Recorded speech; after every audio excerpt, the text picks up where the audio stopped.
Rin is being chased to the rooftop by a female assassin named Laura. Severely wounded, Rin falls down to her apparent death. In the next scene, she wakes up unscathed in her apartment and returns to work, looking for a stray cat she was hired to find. Circumstances lead her to run into a man named Koki Mino in a quiet street. Soon, a man in the black suit started to harass him. What the? Bitch! After knocking out several agents pursuing Koki, Rin takes him to her office, where he tells her and her partner Mimi that although he is not amnesiac, he feels that his memories don't quite fit and he would like to know why he is being pursued. Through Rin's links, they find out that Koki is connected to the Aoyama Pharmaceutical Company. Rin dresses up and attends a fancy party organized by the corporation. She seduces a director and they're going to get steamy in his room, but I guess he got knocked out by her drug. Then she analyzes his computer and downloads whatever data he has. However, she senses somebody at the door and hides. It is Laura, and she is back to kill her. She'll do it however many times it takes. Rin manages to overpower her and asks if she is working for a pose, but she will not say anything to her, and Rin proceeds to break his arm. Rin then kills her and leaves. Something emerges from Laura's pool of blood. After Mimi does her hacking, Rin and Koki infiltrate a lab of Aoyama Pharmaceuticals disguised as repair workers. They climb through the ventilation shaft, but it is rigged with Laser's alarm. The two are captured and Rin is tortured to death by the sadistic chief researcher, Sayara Yamano, and she then reveals that Koki is a runaway cloning test subject. Sayara then kills her off. Miraculously, Rin survives and is completely healed from her injuries. Taking out all those whole extensions is going to hurt. Rin makes a run for it, as the guards are after her. She runs into some ward and sees all the specimens that Sayara has been doing. Then, in another ward, Sayara authorizes the release of delirious test subjects. Sayara then realizes the disease will spread and orders the burning down of this entire lab and the disposal of the evidence. She returns to her office to get her belongings and is shocked to see Rin. After pumping a few bullets to make sure she is dead, Rin comes back to life. In fear, Sayara just ran out the door, but the zombies are waiting for her. Rin escapes, and Koki wonders if he is a clone. Unsure of what to do, Rin gives him a gun to let him decide what he wants to do with his life. After he seemingly commits suicide, Rin leaves the scene. The next day, he appears in her office, wounded on the head and with the missing cat in his hands, and asks to become her business partner. 1 year after the Aoyama pharmaceutical incident, Rin is hired to track down a rare postage stamp. Rin goes to see an old homeless man she calls Professor to gather information on it. He claims he doesn't have a used Sutherland stamp that her client is looking for, but after she leaves, it is revealed that he possesses one himself. The next day in the news, that corporate secretary turns out to be a foreign minister, and he was murdered in his hotel. Rin goes to get more information, but then learns that Professor has been attacked and hospitalized. He realizes someone has been tailing her, and it's about the stamp. Suddenly, she is attacked by Laura.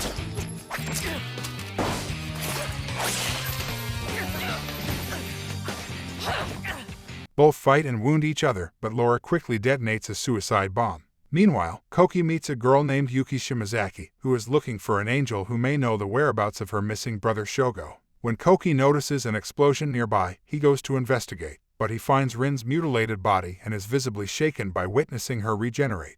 Later, Mimi explains to him that both Rin and herself are immortal because of the time fruit inside their bodies. She claims to not even remember how long the two of them have been immortal. In the meantime, several people, including Rin's client, are murdered, and before long, she confirms that Yuki's brother turned into an angel due to contact with time fruit and committed the recent murders as acts of revenge. She also reveals that angels are natural enemies of immortal women like herself. In their presence, immortals are overcome with lust, and angels use that time to devour them. Rin then deduces who Shogo's final victim would be her. At night, Rin confronts him, only to seemingly give in to sexual desire. As the angel starts feasting on her, she manages to kill him as he disintegrates. All that is left is just his time fruit. An apparition of a pose, the chief villain, emerges nearby to claim Shogo's time fruit, but Rin gives it to Koki instead. Rin returns the stolen stamp to Professor, who laments how his life was wasted on it.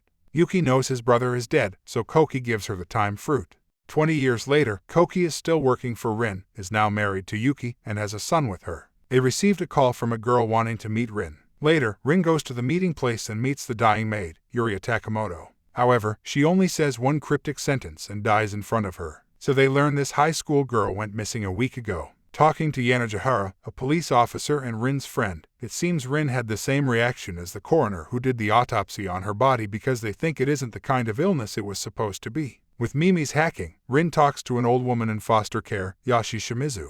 Rin introduces herself as Rin's granddaughter and says that grandma has died. She lets Rin have all the documents she needs. Long story short, Yashi was sent to the solitary island known as Death Island to investigate a disease. Flu-like symptoms will show up first before victims start hallucinating some flower, and that flower shape will appear all over that body. A similar symptom was found in urea. As the military was researching biological weapons, only one showed such symptoms.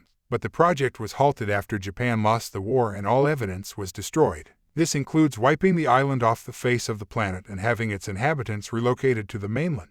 Rin met Yashi and saved her from policemen harassing her. Now they have to find survivors on that island. That night, Rin gets attacked and kidnapped. With Rin missing, Koki talks to Mimi about the dangerous job they have been doing instead of living simple lives. Mimi points out that when you're immortal, you do dangerous stuff as proof that you're alive. Mimi decides to visit Rin's informant, who demands sexy time with her in return for information on Rin's whereabouts. Against Mimi's desires, Koki must watch Mimi get violated if he wants the information. She informs them that the group behind the bombings and Rin's capture is called Kyutaru. Meanwhile, Rin is alive and realizes that Sayara is still alive and behind all of this. Apparently, before the zombies got her, she got the time fruit and became immortal. Now she operates on Rin to see how much it takes to kill her. Of course, that won't happen, as Rin soon escapes. Mimi has done some hacking and research as she pinpoints Rin's location on Death Island, even arranging a helicopter for Koki to get there. Sayara hunts down Rin and explains how this island was further used to develop biological weapons.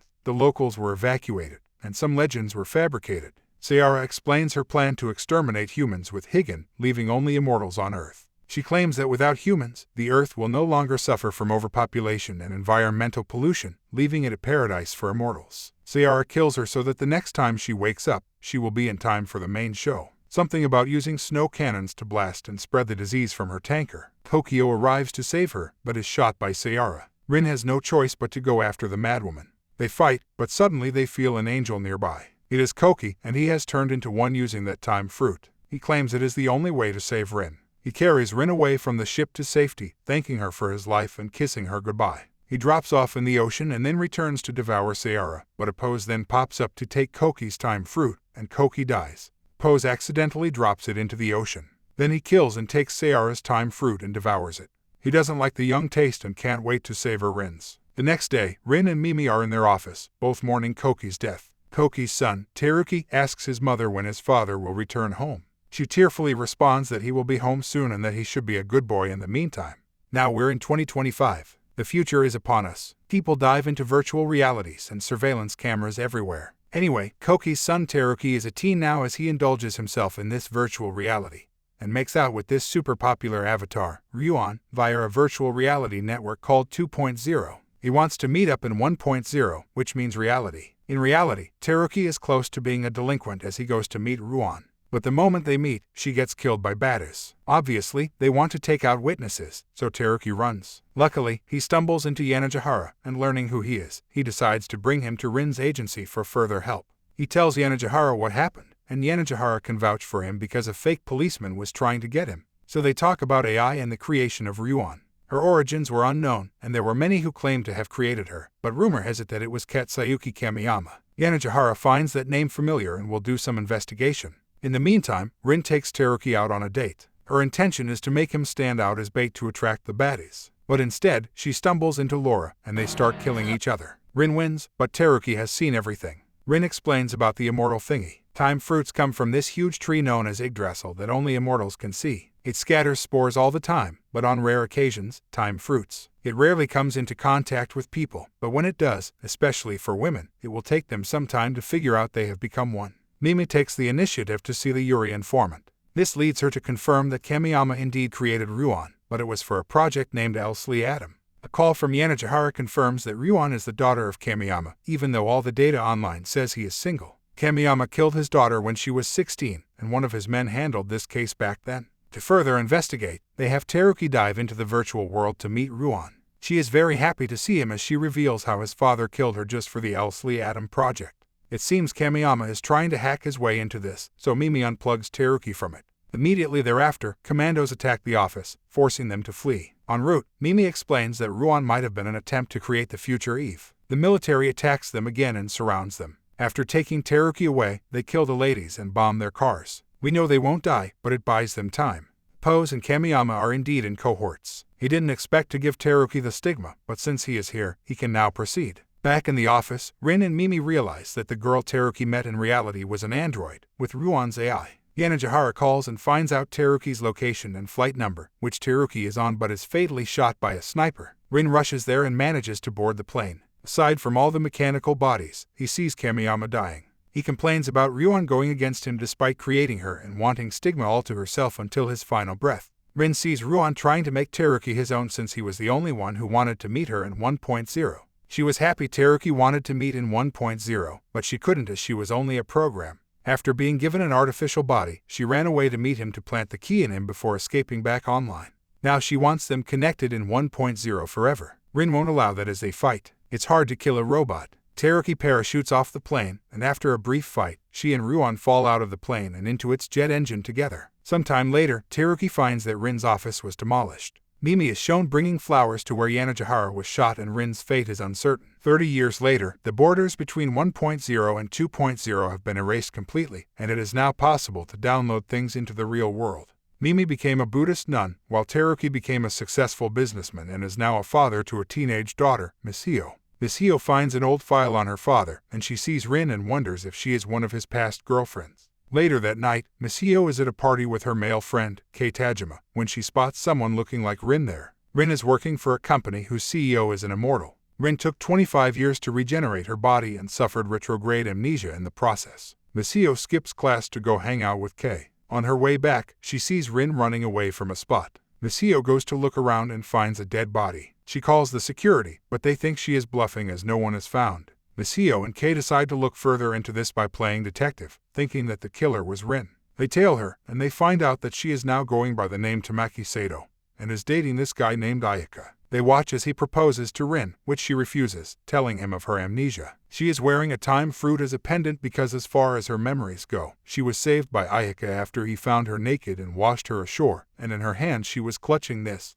Misio goes back to tell his father about this. So after doing his own investigation, he finally confronts Rin. However, Rin is shocked and instead gets desperate to know who she is. Teruki is forced to claim he has mistaken her for the wrong person and decides that it's better for her painful memories not to return and avoids contact. Teruki then goes to see Mimi, who tells him that Rin is apparently hunting immortals. Meanwhile, Rin accepts Ayaka's new proposal, and the two are about to have a good time when an explosion rocks their place. It's Santa. No, it's Laura who disguised herself as Rin and made her hunt immortals for their time fruits. Laura kills her after being disappointed that she lost her memories. Misio and Kei are nearby, so they distract Laura and give Rin enough time to revive and regain her memories to kill her. We see Oppose confronting Tajima Mori, who is his father and previous guardian of Yggdrasil. Oppose claims Rin will be his, so he can stay locked up here and eat time fruits. Rin sees Teruki with her memories returned. She explains that it took her years to regenerate due to her body being completely destroyed, and in exchange, it cost her memories. Her time fruit could be from Koki. After a conversation with him, Rin and Misio take a train to Kyoto, where Mimi's temple is located. When Rin goes to see Mimi, the dog can tell it is not her but Laura. Mimi has come prepared with comrades to attack her. However, Laura holds the upper hand, as she has brought several angels, who proceed to devour them. By the time Rin comes into the scene, she sees the dog is dead and the angels are having a good time with the ladies. She resists the temptation to kill them before finally fighting with Laura and getting the best of her. She goes to save Mimi, only to witness Mimi being raped by Oppose. She is further shocked to see that Oppose has both male and female genitals. Initially, he is an immortal angel hybrid. He then kills Rin and removes Rin's time fruit, presumably killing her. Rin finds herself in a wedding dress and in a strange castle. Even creepier, a room filled with tortured women from roof to ceiling to the wall. Outside, Rin gets attacked by angels. Oppose is here and controls them, letting her regenerate instead of consuming her time fruit. She is then locked in a room with a masked angel. Rin dislocates his arm to break out first, and he manages to kill the angel. Then she realizes this angel is Ayaka. He thanks her for freeing him from this torture before disintegrating. Meanwhile, Mimi and Misio desperately search for Rin and learn the location of Oppose's castle from the informant. Oppose then has angels destroy power plants all over the world to cause some meltdown. This is to purposely let people see the existence of immortals. Now that mortals can see Yggdrasil and time fruits, many are trying to get their hands on it.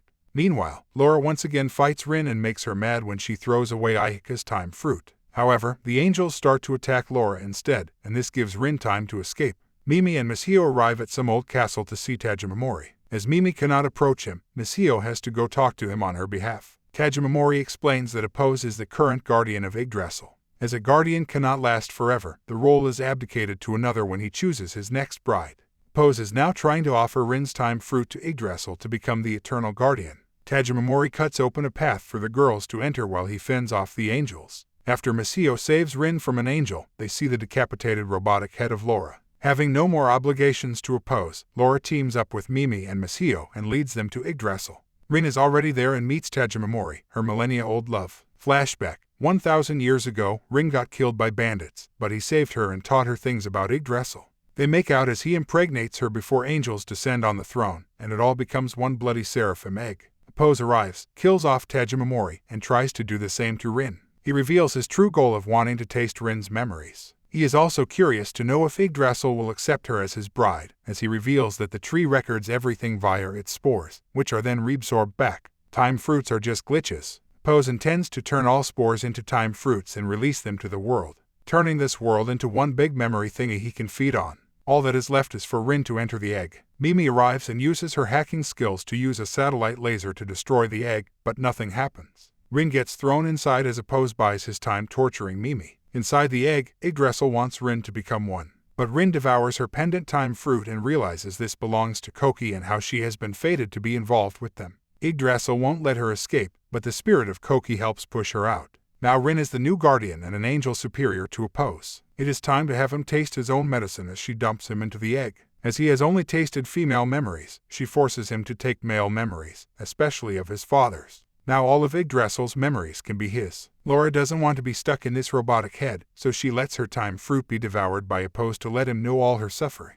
Oppose becomes part of the throne and has a new root. Things go back to normal as Rin gives birth to Tajimamori's son and continues living in Oppose Castle with Mimi and Misio. Her closing narration reveals that their son is linked to the Yggdrasil, and this link will spread throughout mankind with his descendants. Thank you for watching till the end, and please don't forget to subscribe.